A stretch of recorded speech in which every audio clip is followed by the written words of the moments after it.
All right. You guys, welcome in. How we feeling today? I'm fired up, ready to ramble into the mic as usual. And now this gameplay is fun because our boy, Bitter Prime, he's in the lobby with me. He was on the opposing team and he's always a worthy adversary. I got him a few times early, but he definitely put me down a few times later on. So shout out, Vader. You've been a super positive and driving force in the Discord.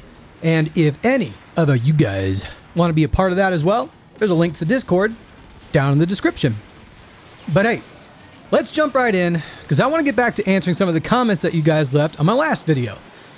Not gonna lie, I really like doing these kind of videos where I feature your comments, so I'm gonna keep mixing them in from time to time. So here we go. Our first one comes from Saki, who said, personally believe long-form content is much better to listen to while working on things. It's genuinely fun to listen to. Keep up the grind. Number one, I agree.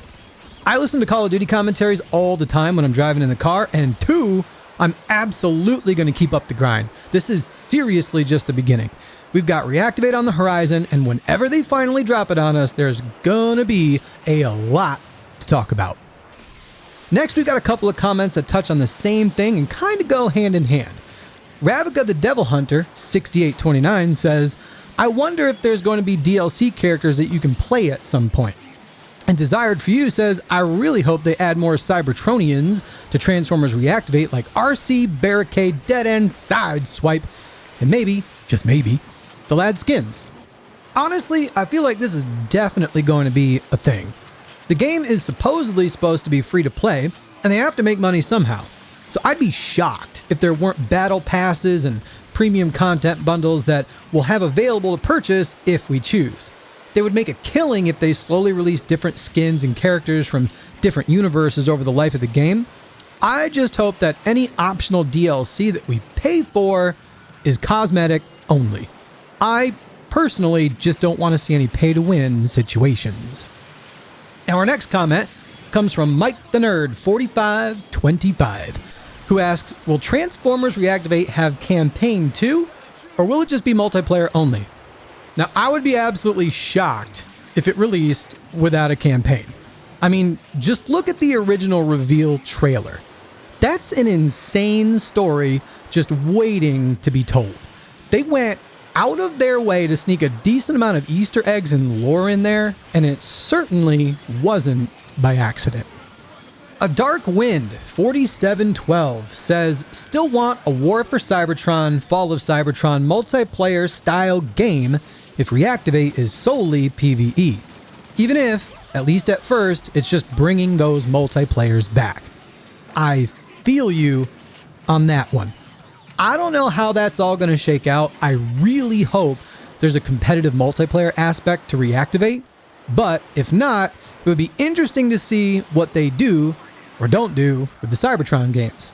To be honest, I would think they would want to avoid one game cannibalizing the player base of the other, so I'm not sure we'd see them released at the same time. The Cybertron games could help bring hype back to the franchise once the initial hype of Reactivate starts to die down, so I wouldn't be surprised to see them basically staggered over time. The next comment I wanted to touch on came from Mario7182, who says, I'm thinking at Gamescom it could be announced, and then in September could be the beta, with October being the release. Anything is possible at this point, but my gut is telling me full release probably won't be until 2024. Here's why.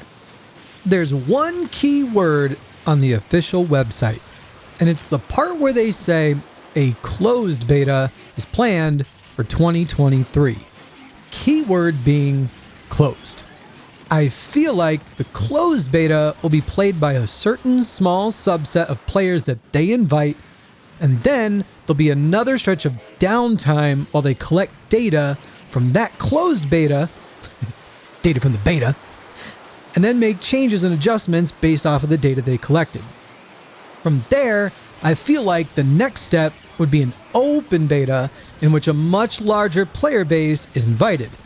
And again, once that beta phase finishes, we would most likely see another period of downtime while they collect the data they gathered and do some more tuning. Does that make sense? So basically, 2 steps of beta before we finally get to a full release.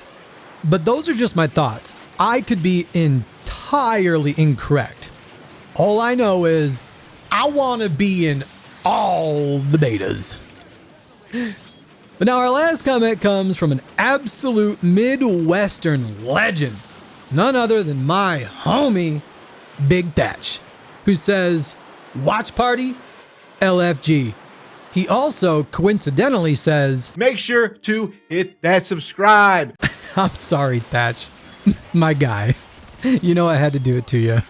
Love you, dude. But anyway, he's referring to Gamescom Opening Night Live, which is next Tuesday, August 22nd. Now, with the way the time zones shake out, the opening night shenanigans should kick off at 1 p.m. Central Time for me here in Minnesota. You bet ya don't ya know. So I'll be live on Twitch around 12:30 p.m. Central Time to gather the troops and tune in to watch and see if we finally get any new info about Reactivate.